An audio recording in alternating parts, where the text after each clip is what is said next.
तेरी सहायता मेरे निकट आए।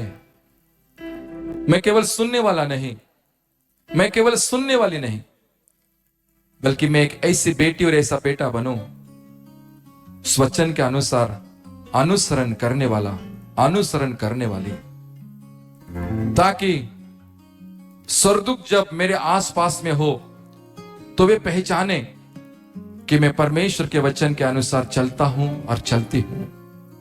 हे प्रभु परमेश्वर, अगर यहां पर बैठा कोई दुखी है, कष्टी है, भाराक्रांति है, बोझ से दबा हुआ, टेंशन में है, विकट परिस्थिति में है, सिचुएशन से भरे हुए हैं, तू ही उन्हें समझता है प्रभु।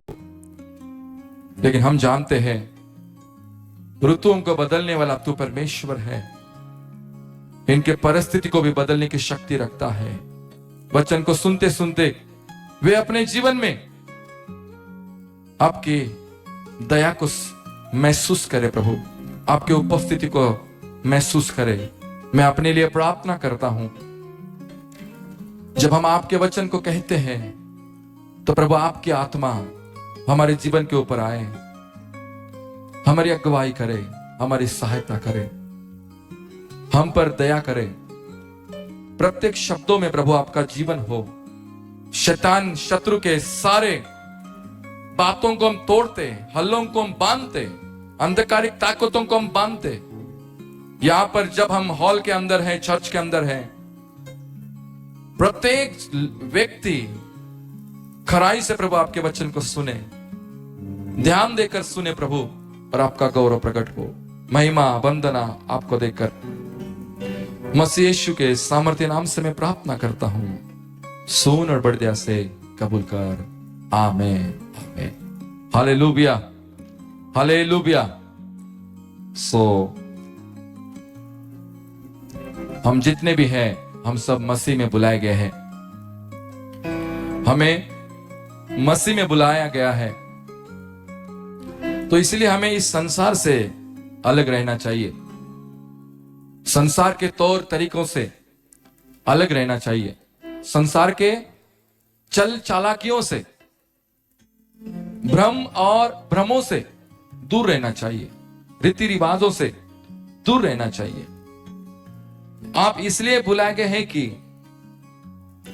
जब आपको मसीह का दर्शन हो, जब आपको मसीह का दर्शन हो तो आपको अपना भी दर्शन हो, आप अपने आप को समझने पाए, आपको अपने जीवन का लक्ष्य मिले, आपको अपने जीवन का कारण पता हो कि मैं इस संसार में क्यों हूं, आपको अपने जीवन का उद्देश्य पता हो कि मैं इस संसार में क्यों आया हूं, क्यों आई हूं। सो इसीलिए हम ऐसे खा पी कर मौज मस्ती कर कर मरने के लिए बुलाए नहीं गए।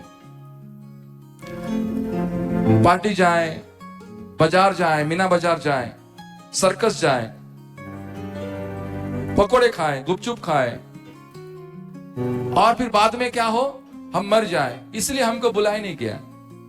हमारे बुलाने के पीछे परमेश्वर के मर्म है, परमेश्वर के सिद्धांत है, परमेश्वर के रहस्य। उन रहस्यों को आज हम थोड़ा सा समझेंगे कि प्रभु तूने मुझे पुकारा है। मैं केवल खा पी कर मरने के लिए संसार में नहीं आया हूं। ऐसे तो बहुत से लोग खा पी कर मर रहे, लेकिन मैं उस कैटेगरी में नहीं आता हूं, मैं उस लाइन में नहीं आती हूं। मेरी जो लाइन है प्रभु कुछ अलग है। परमेश्वर ने हमें हमारे जीवन में एक लक्ष्य दिया है। एप्पल फोन हम लोग यूज करते हैं। एप्पल फोन के फाउंडर स्टीव जॉब्स जब वे मरने की स्थिति पर आए तो उन्होंने कहा कि मैंने अपनी सारी जिंदगी साइंस को दी, मैंने अपनी सारी जिंदगी विज्ञान को दी, और जब अब मेरा मृत्यु का समय है, मैं देख रहा हूं मेरे पास कुछ भी नहीं।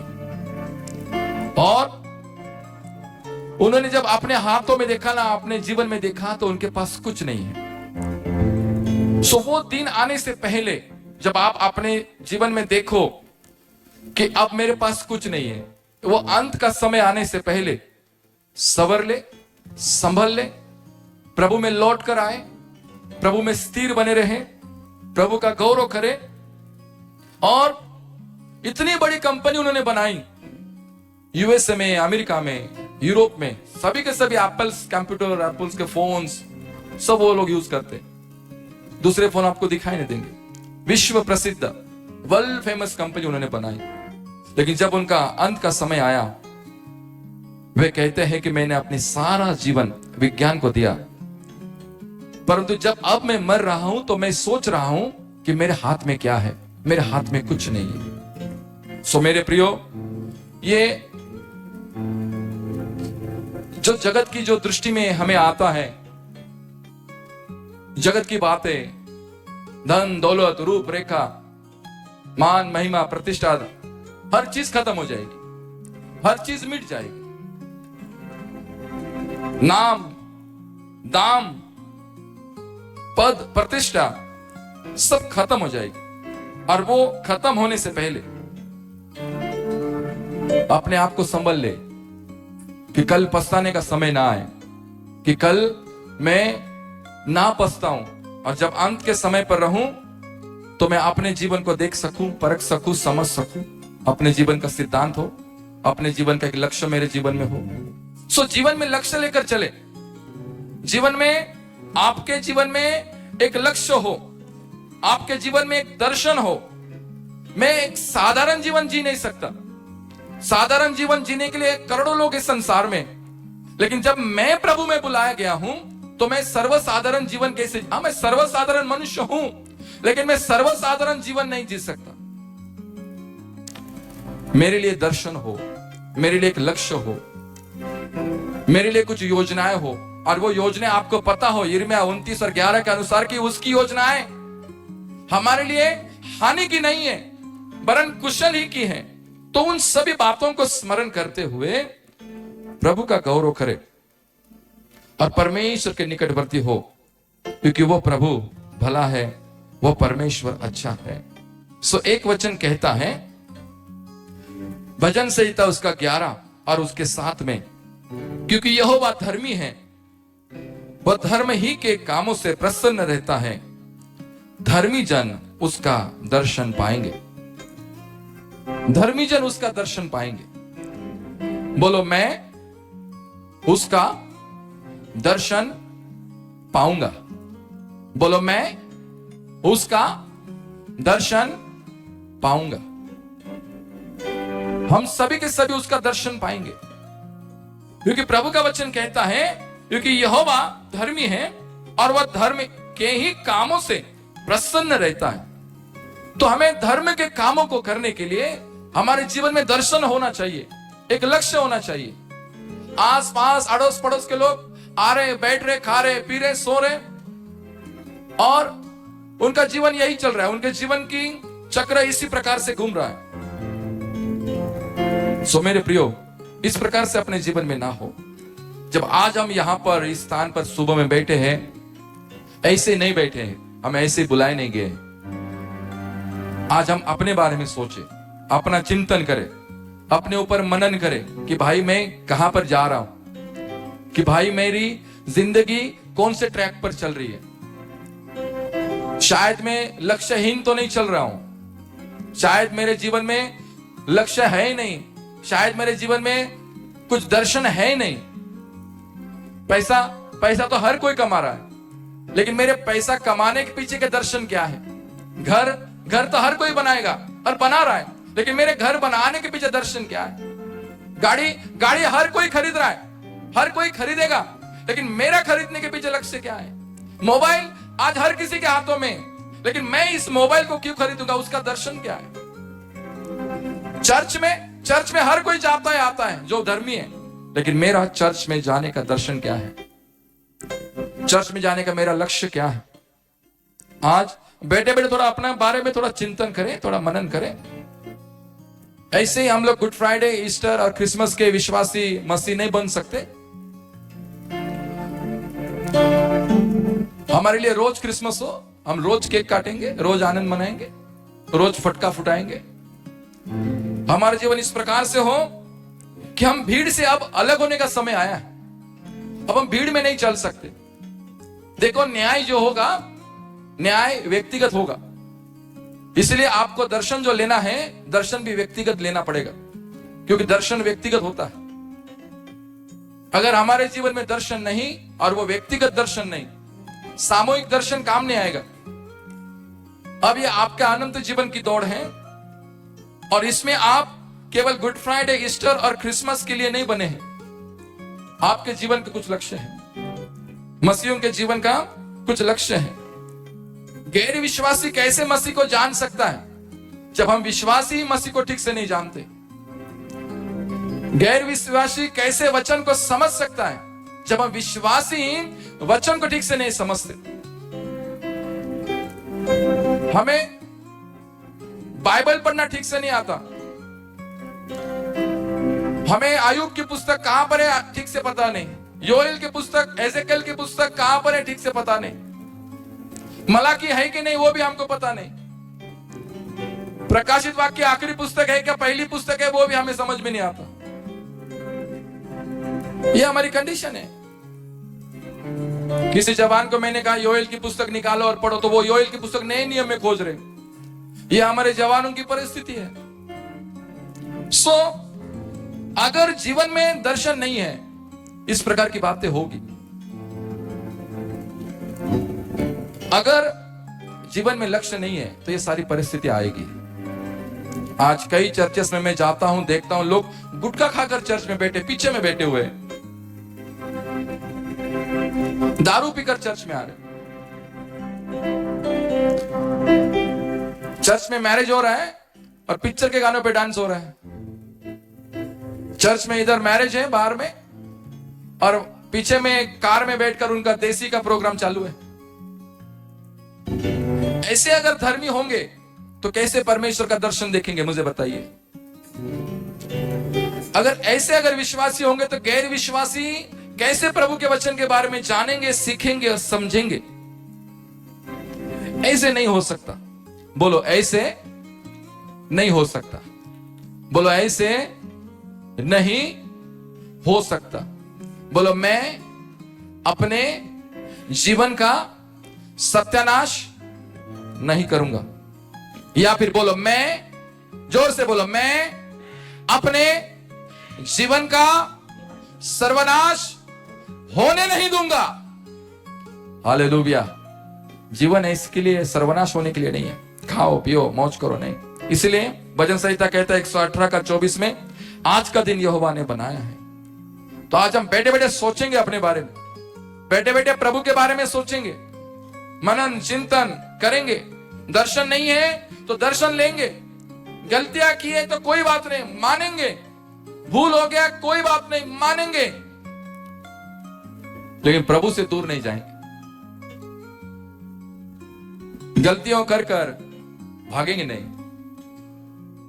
देखो उड़ाऊ पुत्र वापस आ गया, गलती की लेकिन अपनी गलती मानने की शक्ति भी रखा। Praise the Lord. हिम्मत है उसमें और वो कहता है कि हे पिता, मैंने तेरे और स्वर्गीय परमेश्वर के विरुद्ध में गुनाह किया है। मानता है, हिम्मत रखिए। भूल हो गया, गलती हो गई, परेशानी है, ठीक है, प्रभु क्षमा करेगा। कोई किसी को जेल होने वाली नहीं है। इसलिए यीशु मसीह ने कहा कि लौट आओ। अब लौट आने का समय प्रियो। बैठो अपने बारे में सोचो कि मैं कहां पर चल रहा हूं। अगर नहीं होगा, नहीं सोचेंगे तो न्याय होगा, और न्याय ऐसे वैसे नहीं होगा, वो अग्नि से होगा। अगर यहां पर बैठे किसी को प्रार्थना अगर मैं पूछूं आपकी क्या प्रार्थना है, तो आपकी प्रार्थनाएं शुरू हो जाएगी। जॉब के लिए, जमीन के लिए, घर के लिए, कार के लिए, सैलरी के लिए। कोई ये प्रार्थना नहीं कर रहा है कि पास्टर मेरे लिए प्रार्थना करे कि मैं दर्शन पाऊं, मैं परमेश्वर के भेदों को जान सकूं, मेरे लिए बाइबल का प्रकाशन हो, ऐसी प्रार्थना करें। आध्यात्मिक दर्शन किसी के जीवन में नहीं। संसारिक बहुत सारे दर्शन लेकर हम लोग चल रहे, ठीक है चलिए, लेकिन सारी बातें वो हो, ये बात तो ठीक नहीं। मसीहों की भी संसारिक जरूरतें हैं, होती है, सबकी है, लेकिन सारी संसारिक बातें अगर जीवन में रहेगी तो आध्यात्मिक बातों के लिए कब हमारे पास समय आएगा। किसी पास्टर को रात को 3 बजे फोन आया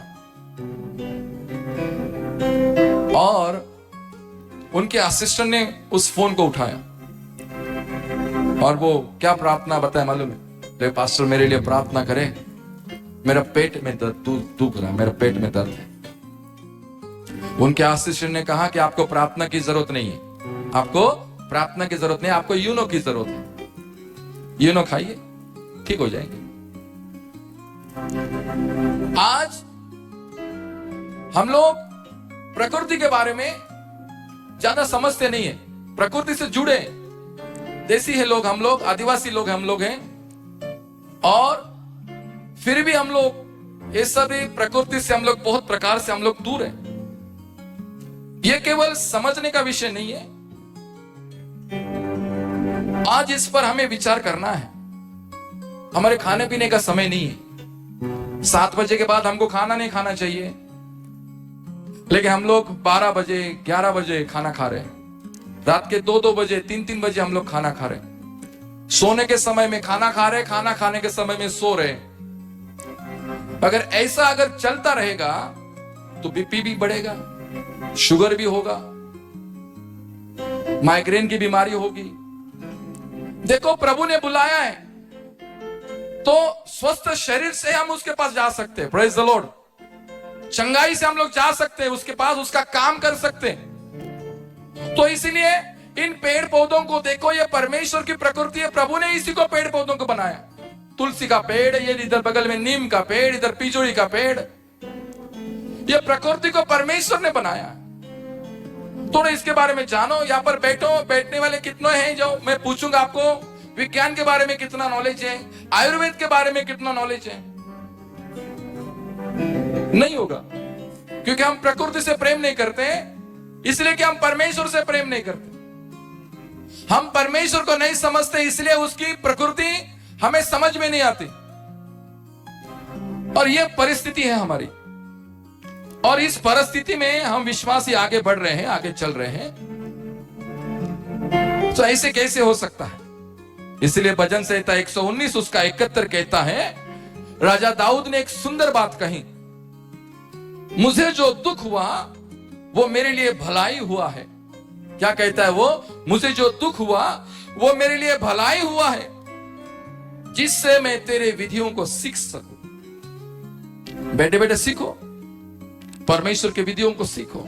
हमें दुख है, यस हमारे पास दुख है, दुख होंगे, शारीरिक दुख होंगे, मानसिक होंगे, आत्मिक दुख होंगे, सामाजिक दुख होंगे। हमारे पास दुख इसलिए है कि हम प्रकृति के विरुद्ध में चल रहे हैं।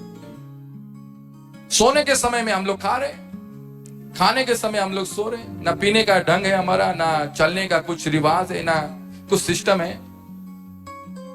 तो ये सारी प्रकृति से अगर हम खिलवाड़ करेंगे, प्रकृति के विरोध में अगर चलेंगे, तो शरीर में तो घात होना ही होना है। और आत्मिक बातों को समझने के लिए हमारे पास कुछ रुचि नहीं है। अगर आत्मिक बातें समझने के लिए अगर हमारे पास रुचि नहीं है, तो कैसे हम प्रभु के सिद्धांतों को और दर्शनों को समझेंगे? आज कितने घरों में बाइबल रीडिंग हो रहा है सुबह शाम? परसेंटेज 5%, 4%। 94-95% विश्वासी लोग घर में बाइबल नहीं पढ़ते, आराधना नहीं करते, गीत नहीं गाते, डिस्कशन नहीं होता है। उनको बहुत हड़बड़ी है सोने की, खाने की, बाहर जाने की। अगर इस प्रकार से अगर हम लोग आत्मिक जीवन के साथ खिलवाड़ करेंगे, तो हमारा कैसे होगा? तो इसलिए प्रियो, आज का विषय वचन है, आपको आपके जीवन का दर्शन क्या है, या फिर आपके जीवन के दर्शन को परमेश्वर के दृष्टि से देखो। हमें अपने जीवन का दर्शन प्रभु के दृष्टि से देखना है। अगर हम अपने जीवन में दर्शन रखे हैं, तो हमें प्रभु की दृष्टि से देखना है। इसलिए प्रभु यीशु मसीह कहते हैं कि लौट आओ। लूका रचित सुसमाचार उसका 15 अध्याय में, उड़ाओ पुत्र लौट कर आया। वो अहंकार और घमंड में आगे बढ़ता नहीं गया। जब उसको पता चले कि भाई मेरी हालत खराब हो गई है, माइंड बनाया, मन बनाया और लौट कर आया, पिता के सामने गिड़गिड़ाया कि प्रभु पिता मुझे माफ करो। और उसने माफी मांगने की हिम्मत रखी, गलतियां स्वीकार करने की हिम्मत रखी। कलीसिया के लोगों, अगर हम गलतियों को स्वीकार करने की अगर शक्ति नहीं रखते तो कैसे होगा?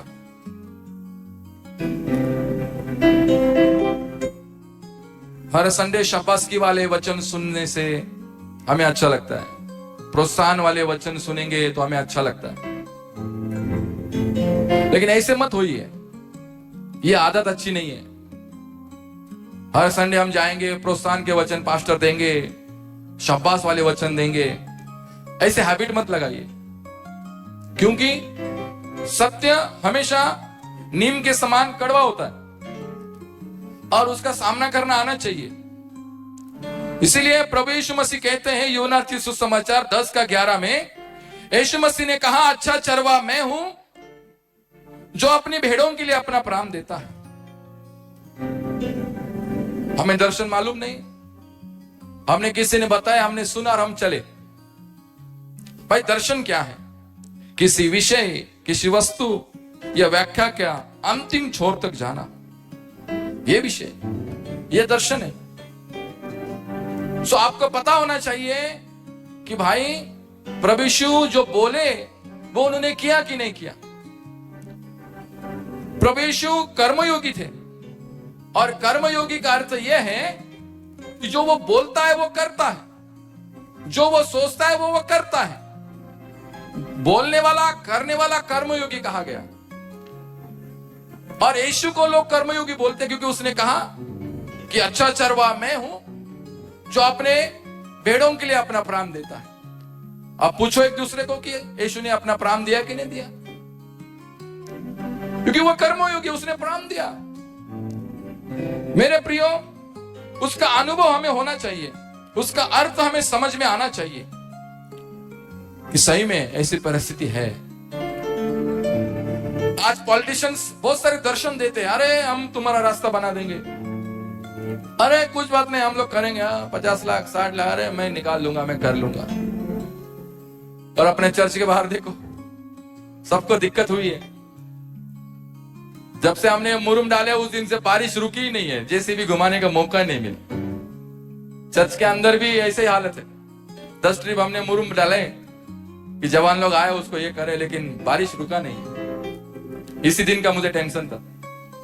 लेकिन आप इनको देखिए, इन पॉलिटिशियंस को देखिए, बड़े बड़े इलेक्शन के समय बड़े बड़े वादे करेंगे, जब इलेक्शन हो गया, जीत गए, उनके वादे खत्म, अब उनको आपको नहीं दिखाई देंगे।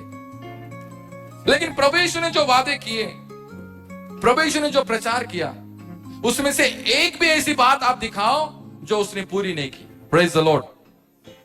सारी की सारी बातें प्रभु यीशु ने क्या किए? पूरे किए।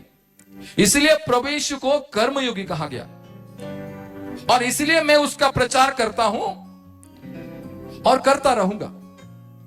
अगर आप भी अगर बोलेंगे और करेंगे तो मैं आपका भी प्रचार करूंगा, लेकिन आप करेंगे नहीं, मुझे पता है। आप भी यीशु के समान बोलिए, पास्टर मैं आपके लिए मरूंगा, तो मैं आपका भी प्रचार करूंगा, लेकिन आप होगा नहीं आपसे। लेकिन मैं यीशु मसीह का प्रचार इसलिए करता हूं कि उसने जो बोला उसने वो करके दिखाया। आज हम सब यहां पर इसलिए हैं कि वो परमेश्वर है, सारी बातें जिसने बोली वो उसने करके दिखाई। उसका थोड़ा मनन करे, उसका थोड़ा चिंतन करे, उसका दर्शन रखे, आत्मिक जीवन में कुछ एक अपना लक्ष्य लेकर आए, चले, बैठे, सोचे। हम ऐसे खा पी कर मर नहीं सकते। हाँ, मरना तो सबको है, मरना हम में से हर किसी को है, हर कोई मरेगा। कोई डायबिटीज से मरेगा, कोई शुगर से, कोई बीपी से, कोई कैंसर से, लेकिन प्रभु के लिए मरे तो अच्छी बात है। Praise the Lord. प्रभु के लिए शहीद होकर मरो। जब आप उठाए जाओगे, जब स्वर्ग में जाएंगे, तो स्वर्गदूत जब आपको देखेंगे वहां पर बोलेंगे आपको, अरे ये प्रभु के लिए शहीद हुआ है, हालेलुया, इसके लिए रास्ता छोड़ो, ये प्रभु के लिए शहीद हुआ है। आपका स्वागत होगा वहां पर। संसार में सभी जितने भी मनुष्य जीवन में, मनुष्य प्राण में जन्म लिया है, उसका अंत निश्चित है, सुनिश्चित है, वो मरने वाला। नॉर्मल तो सबको मरना है, मरना ही है तो जीना मेरे लिए प्रभु और मरना मेरे लिए लाभ होकर चलो आगे बढ़ो, प्रेज द लॉर्ड। कुछ त्यागी बनो, कुछ स्वार्थ त्याग करो, लक्ष्य लेकर आगे बढ़ो। प्रभु के लिए शहीद होने के लिए चिंता मत करो। शहीद होना मतलब गला काटना वो नहीं बोल रहा हूं। बहुत सारा त्याग करो, लोगों को प्रेम करो, दर्शन लेकर चलो। एक दार्शनिक बनो, दार्शनिक बनो, दर्शन रखो, लक्ष्य रखो। प्रार्थना कर रहे हैं हम लोग, लेकिन प्रार्थना का लक्ष्य पता नहीं हमें। उपवास कर रहे हैं हम लोग, लेकिन उपवास क्यों कर रहे हैं पता नहीं। एक बार कर रहे हैं, 2 बार कर रहे हैं, 3 बार कर, लेकिन लक्ष्य नहीं है। अगर लक्ष्य होता उपवास में, जब तक नहीं मिलेगा प्रभु मैं तब तक तुझे नहीं छोड़ूंगा। याकूब लक्ष्य लेकर युद्ध कर रहा था, जब तक आशीर्वाद नहीं देगा मैं तुझे नहीं छोड़ूंगा। पैर टूट गया, लंगड़ा हो गया, दर्शन रखा था प्रार्थना में, युद्ध में दर्शन था उसके। आपके उपवास का दर्शन क्या है? आपके प्रार्थना का दर्शन क्या है? दर्शन ना होने के कारण महीना 1.5 महीने के बाद आपकी प्रार्थना खत्म है और आपको वो आशीर्वाद मिले भी नहीं और आपकी प्रार्थना खत्म हो गई है। ऐसे ना बनो, ऐसे हम बन नहीं सकते। इसलिए उस परमेश्वर का मनन और चिंतन करें। यशायाह नबी की पुस्तक उसका 6 अध्याय में स्वर्गदूत उसको पवित्र पवित्र पवित्र कहते हैं और उसके लिए लाखों और करोड़ों स्वर्गदूत उसका जय जयकार करते। जरा उसके बारे में सोचो, थोड़ा उसके बारे में मनन करो, चिंतन करो। सारा ब्रह्मांड उसकी महिमा करता है। उस ईश्वर के बारे में थोड़ा बैठे बैठे सोचो, चिंतन करो। भाई मेरा ईश्वर यहां पर है और मैं भटक रहा हूं यहां पर। भाई मेरा ईश्वर तो उधर है, मैं चल रहा हूं यहां पर। मेरे लिए तो प्रभु वहां पर घर बना रहा है और मैं यहां पर परेशान हूं। इस प्रकार की व्यक्तिमत्व, इस प्रकार का स्वभाव आपके लिए डेंजर बात है। प्रभु यीशु ने कहा, एक जवान प्रभु यीशु के पास आए, प्रभु यीशु ने कहा और वो कहता है कि अनंत जीवन पाने के लिए गुरुजी मैं क्या करूं? यीशु ने कहा कि अपनी सारी संपत्ति बेचकर मेरे पीछे हो ले। वो हमें बुलाता है। जो बात आपके लिए अड़ंगा है, आड़ा है, पत्थर है, प्रॉब्लम है, वो सारी बातें छोड़कर यीशु के पीछे हो लो। ये सुसमाचार है, ये दर्शन है। और उसने पेत्रस को कहा, पेत्रस छोड़कर अपना जाल छोड़कर उसके पीछे चला गया। उसके जीवन में, अगर आपके जीवन में पद, प्रतिष्ठा, धन, दौलत, ज्ञान, अहम, अहंकार, घमंड अगर हमारे लिए अरोड़ा है, प्रॉब्लम है, छोड़ दो उधर और यीशु के पीछे चलो। धन दौलत हमें प्रॉब्लम कर रही, छोड़ो और यीशु के पीछे चलो। पद प्रतिष्ठा हमें प्रॉब्लम, छोड़ो और यीशु के पीछे चलो। दार्शनिक बनो, अपने कल के बारे में सोचो। एक रियल गवाही मैं आपको बताना चाहूंगा अपने ओडिशा की। एक जवान लड़का आईटी सेक्टर में काम करता है और एक दिन एक पास्टर के पास गया और पास्टर के पास जाकर कहता कि पास्टर जी, मेरे ऑफिस में हमेशा कैजुअली पार्टियां होती है, वेकेशनली पार्टियां होती हैं। तो पार्टी जब होती है तो मैं हल्का हल्का क्या करूंगा, दारू पी लेता हूं और बस ऐसे ही कैजुअली पीता हूं और ऐसा कुछ नहीं। वो कहते हैं कि लेकिन पास्टर, जब से मैंने आपका वचन सुना, अब 3 साल हो गए, मैंने दारू पीना छोड़ दिया। हालेलुया। अब मैं आईटी सेक्शन में अभी भी उधर ही हूं, दारू नहीं पीता हूं। उनको पता हो गया कि मैं कौन हूं। हालेलुया। मैं पी नहीं सकता।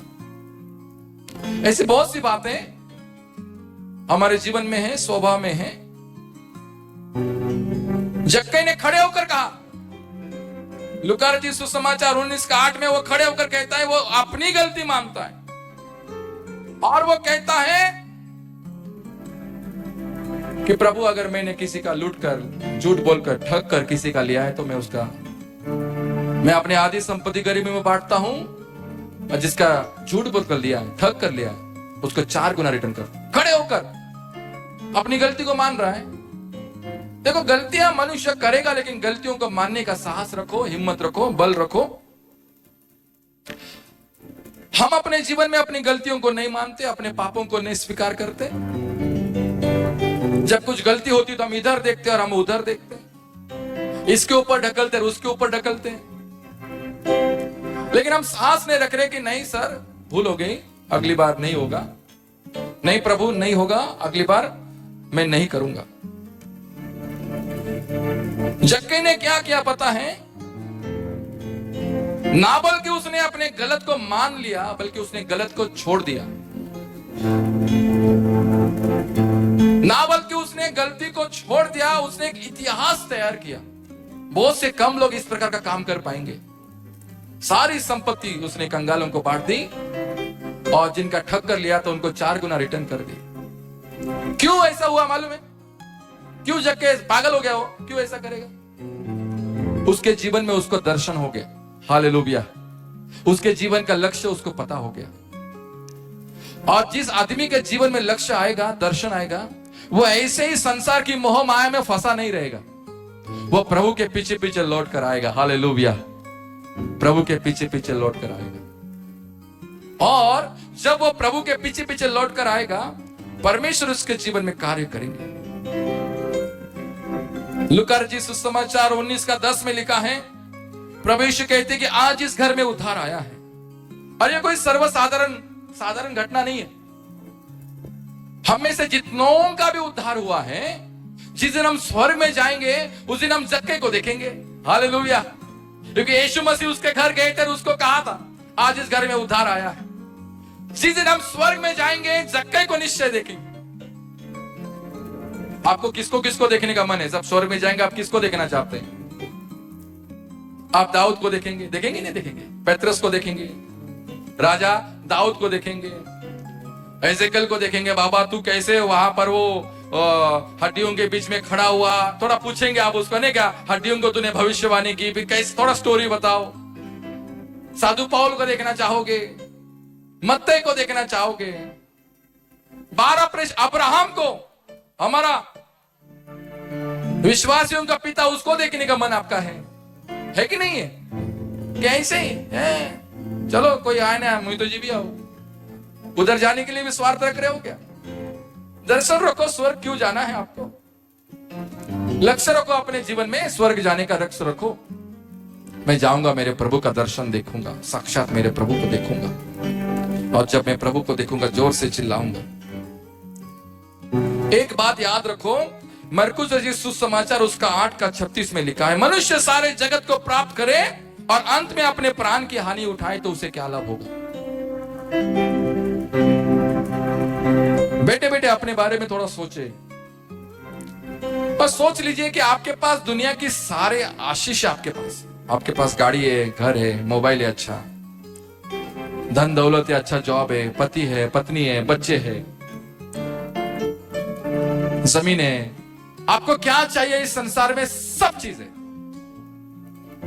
क्या चाहिए आपको? हर चीज आपके। सोच लीजिए बेटे बेटे कि मेरे पास सारी चीजें आ गई, और एक तरफ सोचिए कि मेरे पास प्रभु यीशु मसीह ही नहीं है, तो क्या होगा?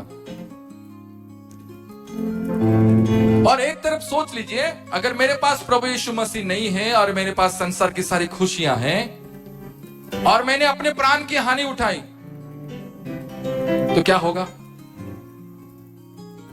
इसीलिए पापा मां माने, पापा माने, वो दिन आने से पहले सारी बातें खत्म हो जाएगी आपके जीवन की। वो दिन आने से पहले पश्चाताप करो, पछतावा करो, अपनी गलतियों को मानो, प्रभु के सामने गिर जाओ, झुक जाओ, पापों का स्वीकार करो, मनुष्य के सामने, पिता के सामने नए जीवन की शुरुआत करो। इस प्रकार से अगर नहीं होगा तो हम लोग खतरे में हैं। हम लोग प्रभु यीशु मसीह संसार में क्यों आए? ईसाई धर्म का प्रचार करने के लिए नहीं आए। एक बात याद रखो, प्रभु यीशु संसार में ईसाई धर्म का प्रचार करने के लिए नहीं आए। प्रभु यीशु इस दुनिया में खोए हुए को वापस लौटाने आए। हालेलुया। प्रभु यीशु इस दुनिया में खोए हुए लोगों को वापस लाने के लिए आए। प्रभु यीशु इस दुनिया में जो टूटा है उसे जोड़ने के लिए आए। सब लोग, संसार के सब लोग इस बात को नहीं समझ पाएंगे, ये एक रहस्य है। और जो दार्शनिक हैं और जो सत्य के प्रेमी हैं, वही लोग इस सिद्धांत को समझ पाएंगे। मेरे प्रियो, एक छोटा सा बच्चा अगर क्या बोलते वो बोरवेल में गिर गया, 100 फुट 150 फीट नीचे गिर गया, तो वो अपने से ऊपर आ नहीं सकता। आ सकता है क्या? नहीं आ सकता। कोई बच्चा अगर नलकुआ में गिर गया और 100 फीट 120 फीट 90 फीट नीचे में है, वो अपने शक्ति से आ नहीं सकता। उसे किसी और की मदद की जरूरत है। कोई आएगा, उसको रस्सी फेंकेगा, उसको बांध कर ऊपर लाएगा। अलग अलग प्रकार के आजकल सिस्टम निकले, उस प्रकार से वो आएगा। इसी रीति से भारतीय ऋषियों ने कहा, भारतीय दर्शन शास्त्रियों ने कहा कि अस्तोमा सद्गमय, तमसोमा ज्योतिर्गमय, मृत्युमा मृतगमय। आप मुझे बताइए, आपके पास असत्य से बाहर आने का रास्ता नहीं है। आपके पास ज्योति, सच्ची ज्योति के पास जाने का रास्ता नहीं है। और आपको कौन निकाल कर लाएगा? आपको मृत्यु से कौन बचा सकता? बात यह है, अस्तोमा सद्गमय, मेरे प्रियो, मतलब कि वो कहता है कि हे प्रभु, मुझे असत्य से निकालकर सत्य की ओर ले चल। तमसोमा ज्योतिर्गमय, तमसो अर्थात अंधकार, ज्योतिर्गमय मतलब अंधकार से मुझे प्रकाश की ओर ले चल। मृत्युमा मृतगमय, मृत से लेकर मुझे जीवन की ओर ले चल।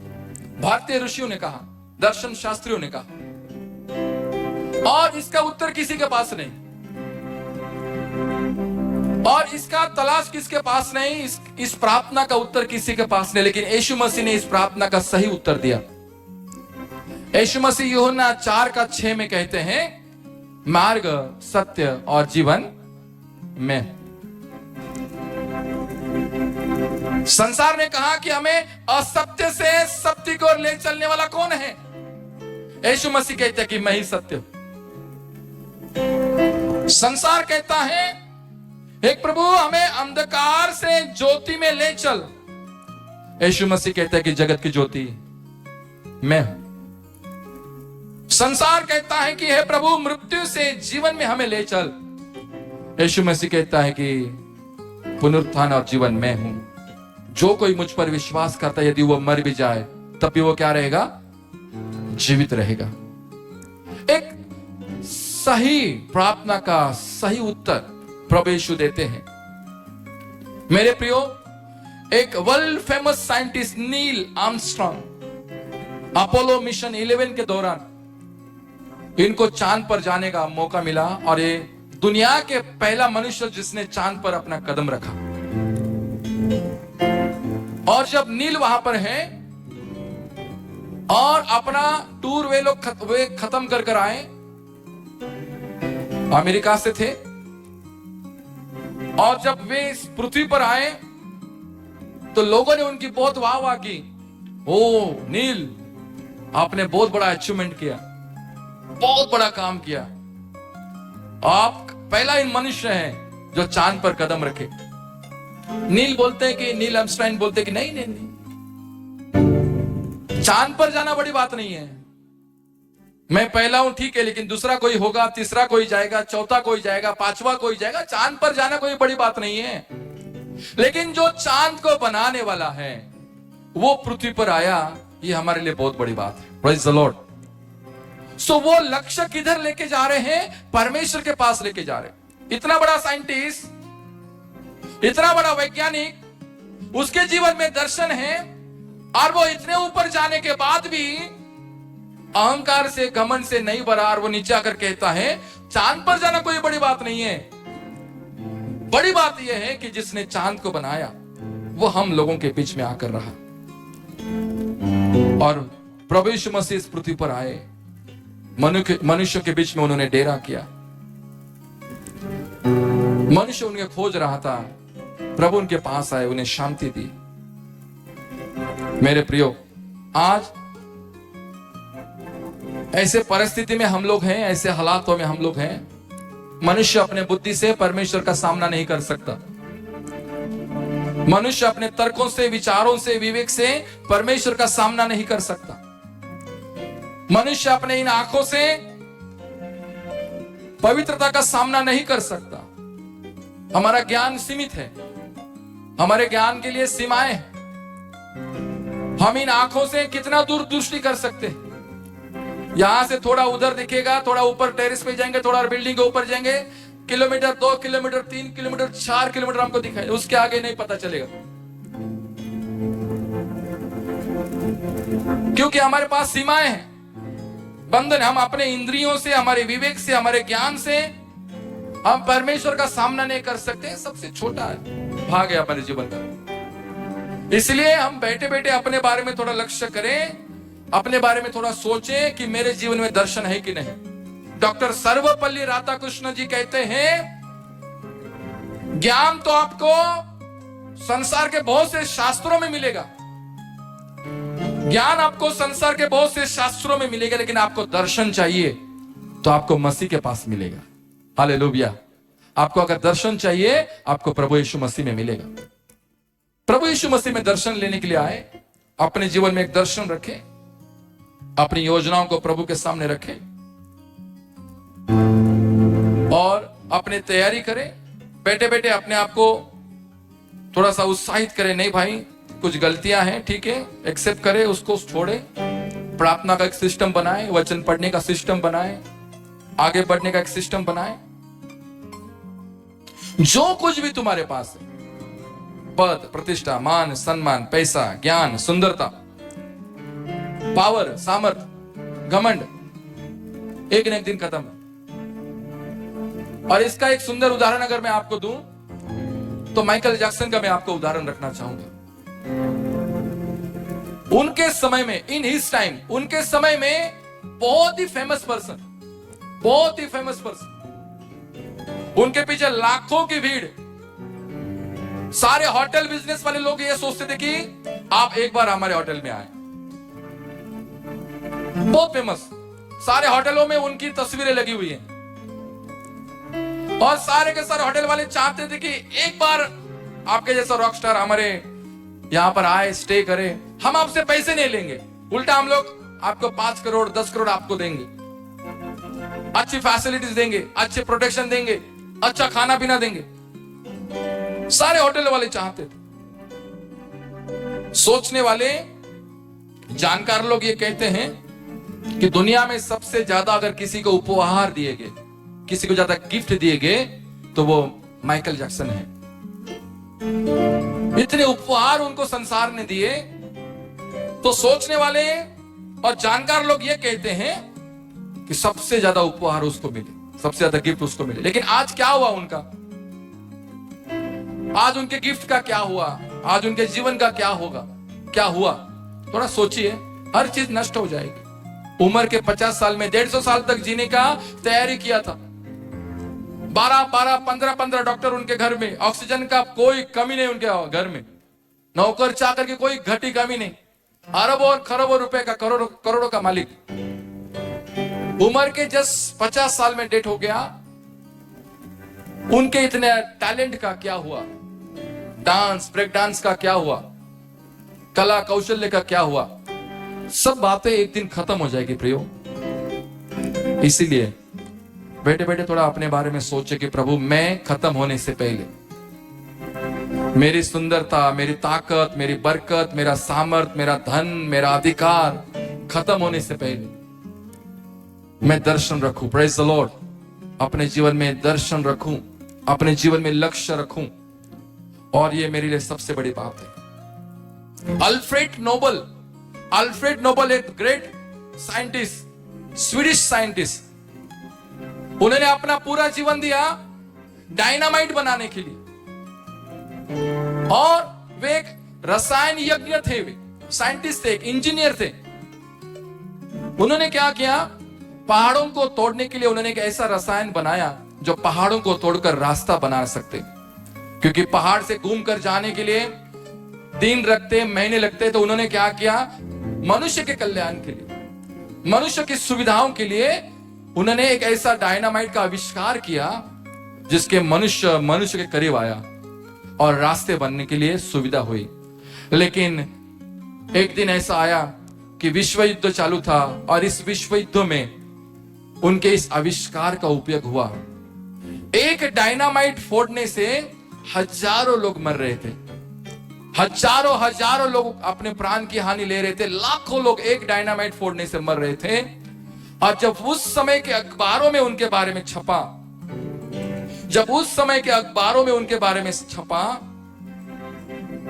तो इनके बारे में क्या लिखा मालूम है, ये तो मौत का सौदागर है।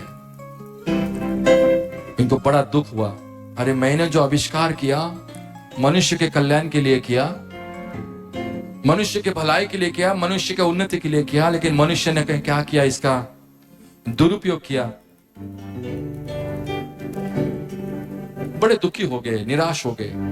उन्होंने 1895 में एक वसीयत बनाई। 94% उन्होंने अपनी सारी संपत्ति गरीबों में बांटने का, जो समाज कल्याण के लिए काम करेगा, जो समाज हित के लिए काम करेगा। उन्होंने नोबेल पुरस्कार फाउंडेशन का एक स्थापना किया और अपनी सारी संपत्ति उसमें दान कर दी। जो हमने नोबेल पुरस्कार हम लोग जो सुनते हैं, ये उन्हीं का आविष्कार, उनके ही इसमें से खर्चे से होता है।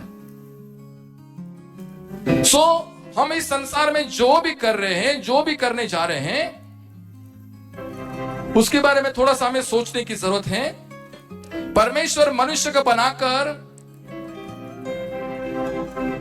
ये योजना नहीं रखता कि मनुष्य पाप करे, मनुष्य अहंकार करे, मनुष्य गिरे, मक्कारी करे, बुराई करे, घमंडी करे, दुष्टता करे, पाप में गिरे, पाप में फंसे, बुराई में गिरे और अपने जीवन की हानि उठाए, अपने जीवन का नाश करे। यह परमेश्वर का लक्ष्य नहीं है। परमेश्वर ऐसी योजना नहीं बनाता। एक बात आपको समझना होगा कि मैं अगर मार्केट में चल रहा हूं और मेरे पॉकेट में अगर मैंने सूखे मछली का अगर मैंने एक टुकड़ा रखा है, तो मेरे पीछे कौन आएगा? बिल्ली आएगी उसको सूंघते सूंघते। If you carry a dry fish in your pocket, then cat will follow you. अगर मछली का सूखा टुकड़ा अगर हम लोग पॉकेट में लेकर मार्केट में घूमेंगे, तो निश्चित है मछली हमारे पीछे आएगी, बिल्ली हमारे पीछे पीछे आएगी। वैसे ही अगर हम इस संसार में चल रहे हैं और मन में अगर पाप लेकर चल रहे हैं, बुराई लेकर चल रहे हैं, छोटे छोटे झूठ को लेकर चल रहे हैं, थोड़े थोड़े व्यभिचार को लेकर चल रहे हैं, तो वो जो शैतान बैठा है, जो दुष्ट आत्मा बैठा, अपनी दुगनी सामर्थ्य से तुम्हारा सर्वनाश करने के लिए आएगा, तुम्हारे घर को नाश करेगा, तुम्हारा सर्वनाश कर देगा। मेरे प्रियो, बैठे बैठे एक बात मैं आपको बताना चाहता हूं और मैं थोड़े समय में अपने वचन को समाप्त करूंगा। 100 डिब्बे मिलकर, रेलवे के 100 डिब्बे मिलकर एक इंजन को खींच नहीं सकते, लेकिन एक इंजन 100 डिब्बे को खींच सकता है। Praise the Lord. 100 डिब्बे एक इंजन को भी खींच नहीं सकते, लेकिन एक इंजन 100 डिब्बे को खींचने की सामर्थ्य रखता है। हम इस संसार में ऐसे चल नहीं सकते। हमारी 100 दर्शन, 100 योजनाएं हम अकेले नहीं उठा सकते, उतनी शक्ति हमारे पास नहीं है। लेकिन मगर अगर पवित्र आत्मा अगर हमें सामर्थ्य देगी और परमेश्वर का सामर्थ्य अगर हमारे पास रहेगा, तो हमारे 100 के 100 निर्णयों में हम लोग खड़े उतरेंगे। तो इसीलिए मैं आपको ये बताना चाहता हूं, आपको ये सिखाना चाहता हूं, अगर आपके पास सामर्थ्य नहीं है परमेश्वर की, तो आप अपने जीवन का एक टेंशन भी पार नहीं कर सकते, एक डिब्बा भी आप हिला नहीं सकते। लेकिन आपके पास अगर परमेश्वर की सामर्थ्य है और पवित्र आत्मा की सामर्थ्य, अरे आने दो यार, ऐसे टेंशन 100 आने दो, आत्मा आपको खींचने की साहस देगी। आपके जीवन का अगर इंजन प्रभु यीशु मसीह है, प्रेज द लॉर्ड, आपके जीवन का इंजन प्रभु यीशु मसीह होना चाहिए। प्रथम स्थान अपने जीवन में प्रभु यीशु को दो। अगर प्रभु यीशु आपके जीवन का प्रथम स्थान है तो वो आपके 100 डिब्बे 200 डिब्बे खींचने के लिए आपको मदद करेगा। इसलिए मान, प्रतिष्ठा, धन, दौलत नीचे से रखकर प्रभु के सामने, प्रभु मुझे क्षमा करो, जग के उसके सामने अपने सिर झुकाता है, माफियों को मांगता है। आजीजो, बैठे बैठे थोड़ा अपने बारे में सोचिए, अपने जीवन के बारे में सोचिए। एक लास्ट पद में पढ़ूंगा, सबोपदेशक 12:13 में लिखा है, सबोपदेशक 12:13 में लिखा है, सब कुछ सुना गया, अंत की बात यह है कि परमेश्वर का भय मान और उसके आज्ञाओं का पालन कर, क्योंकि मनुष्य का संपूर्ण कर्तव्य यही है। सारी बातें सुनाई गई। अब अंत की बात यह है कि परमेश्वर का भय मान और उसकी आज्ञाओं का पालन कर, क्योंकि मनुष्य का संपूर्ण कर्तव्य यही है। अपने जीवन को परमेश्वर के दृष्टिकोण से देखें, अपने भविष्य को परमेश्वर के दृष्टिकोण से देखें, अपने दर्शन को परमेश्वर के दृष्टिकोण से देखें, अपनी योजनाओं को परमेश्वर के दृष्टिकोण से देखें। और यही बात करते चलिए कि भाई मेरा लक्ष्य परमेश्वर से बना हुआ है, मेरा लक्ष्य परमेश्वर से बना हुआ है। एक 7 साल की लड़की की गवाही मैंने आपको कुछ साल पहले आपको चर्च में बताई थी। बिहार की एक 7 साल की लड़की, रूमा जिसका नाम, अनवांटेड चाइल्ड। उसके माँ बाप मुस्लिम थे, लेकिन बच्ची उनको नहीं चाहिए थी। भयंकर मेडिसिन खाया उस स्त्री ने कि गर्भपात हो और मैं इसको खत्म कर दूं, लेकिन वो बच्चा खत्म नहीं हुआ। उसको कचरे के डिब्बे में फेंक दिया गया। उधर चिल्लाने की आवाज आई तो गांव के लोगों को पता चला कि यहाँ पर एक बेबी है। उन्होंने उस एरिया में एक पास्टर है, उनका अनाथ आश्रम है, उनको फोन किए।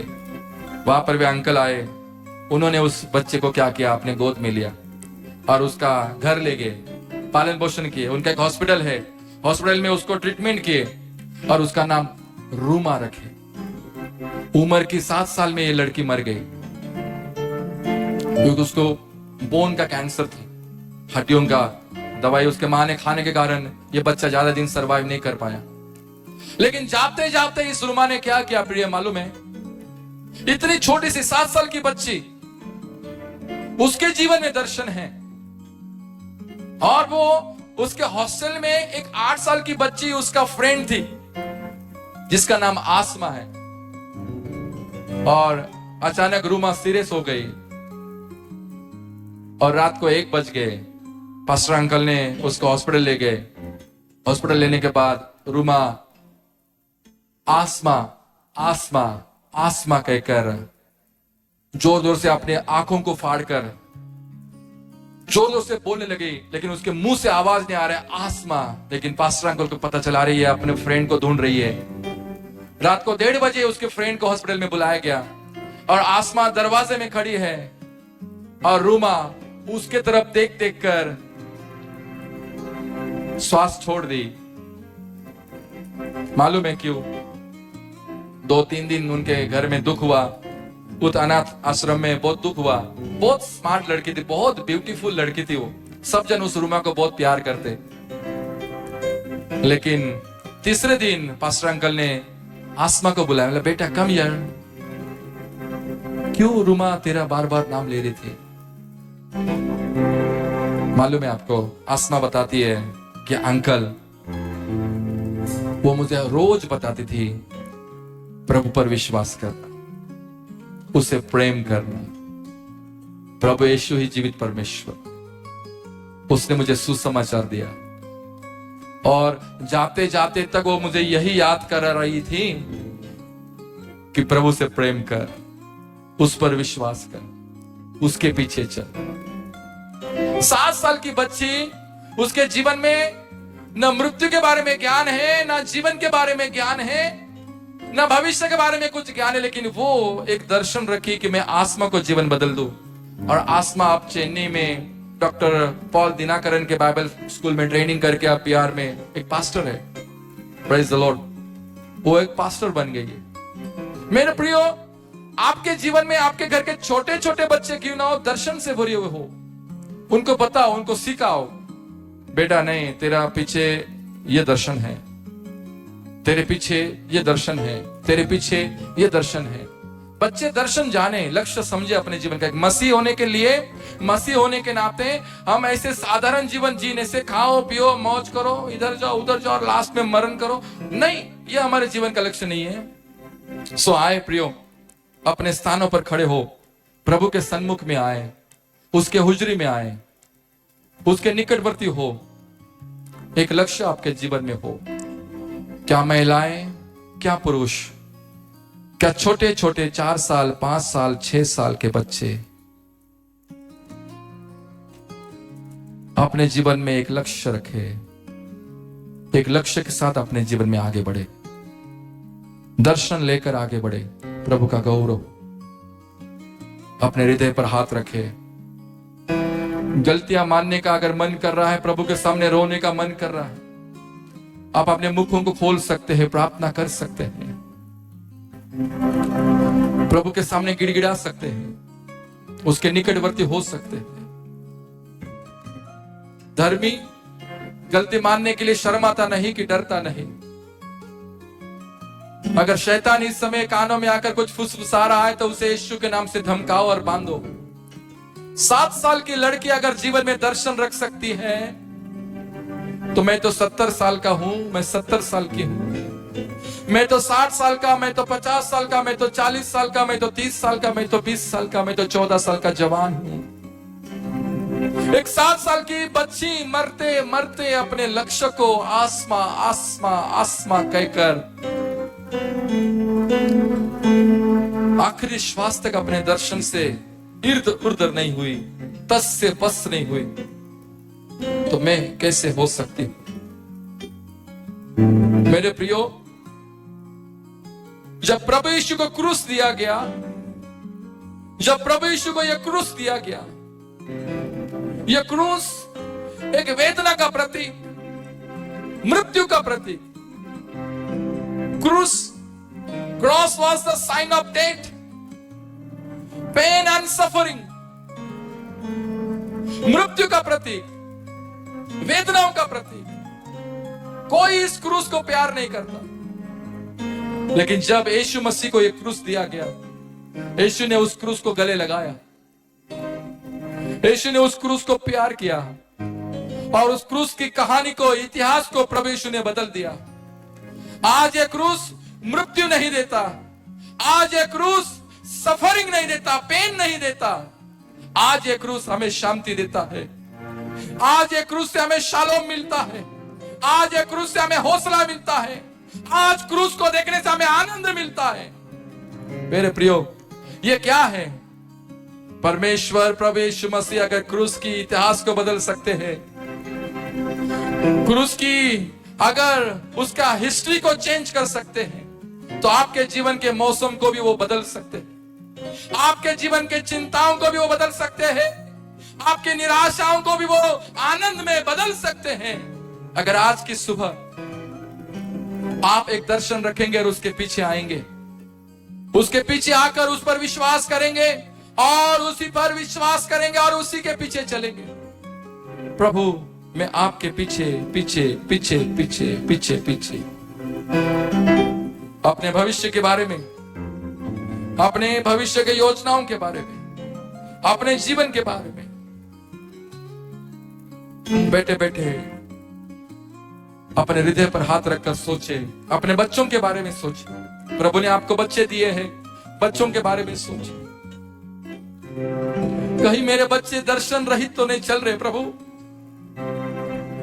प्रभु ने आपको पति दिया है तो अपने पति के बारे में सोचे।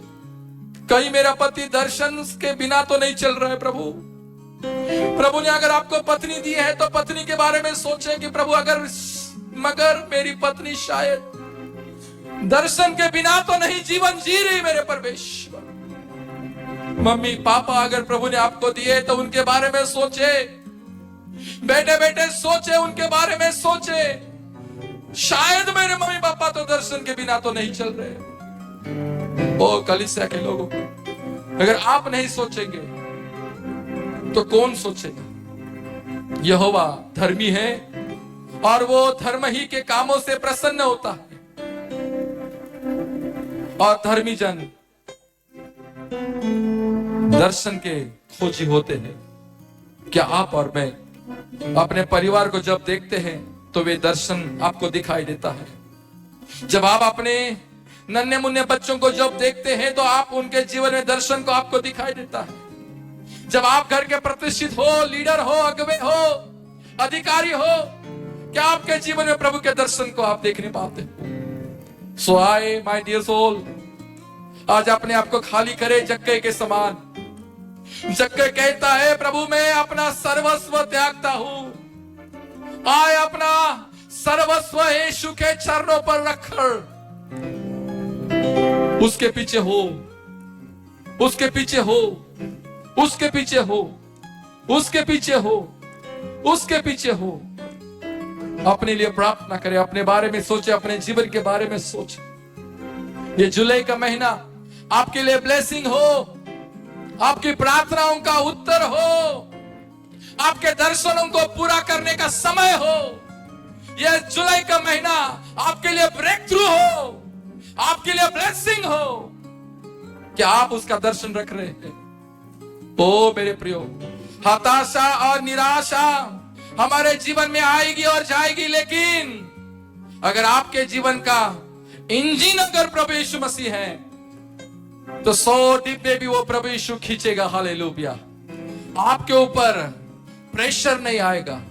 इसलिए वो कहता कि हे बहुत से दबे हुए और भाराक्रांत तो लोग हो, तुम सब मेरे पीछे आओ, मैं तुम्हें विश्राम दूंगा। क्या हमें विश्राम चाहिए? अगर हम विश्राम को ढूंढ रहे हैं, संसार में हमें संपूर्ण विश्राम नहीं मिलेगा। संसार ने किसी को संपूर्ण विश्राम नहीं दिया। संसार तुम्हें भी संपूर्ण विश्राम नहीं देगा। अगर हमें विश्राम चाहिए तो हमें यीशु के पीछे होना होगा। हमारा परिवार यीशु के पीछे होना होगा। हमारा काम, हमारा जॉब, हमारा बिजनेस, हमारा एजुकेशन, हमारा करियर, हमारा फ्यूचर, हमारी योजनाएं यीशु के पीछे रखनी होगी। यीशु के पीछे लेकर चलना होगा। आपके प्लान का इंजन यीशु मसीह हो, आपके योजनाओं का इंजन यीशु मसीह हो, आपके भविष्य का इंजन प्रभु यीशु मसीह हो, आपके परिवार का इंजन प्रभु यीशु मसीह हो। वो आपके परिवार को आगे बढ़ाएगा, वो आपके जॉब को आगे बढ़ाएगा। प्रमोशन आपके जीवन के लिए, अनुग्रह आपके जीवन के लिए, ट्रांसफर आपके जीवन के लिए, जो आप सोच रहे हैं आपके जीवन के लिए होगा और होने वाला है यीशु के नाम से। हालेलुया। अब प्रभु ने दिया है यीशु के नाम से। हालेलुया। जोर से बोलते हालेलुया, हालेलुया, हालेलुया। प्रभु मैं आपका धन्यवाद करता हूं। प्रभु मैं आपका धन्यवाद करता हूं आपके सेवा में रखने के लिए। हालेलुया। आपके सेवा में चलाने के लिए प्रभु जी। हालेलुया। मार्गदर्शन देने के लिए प्रभु। हालेलुया। Thank you Jesus. कलीसिया अपने आप को प्रभु के हाथों में समर्पित करते हुए क्यों ना मिलकर हम उसी के चरणों पे आए, क्यों ना मिलकर हम उसी का धन्यवाद करें। हालेलुया।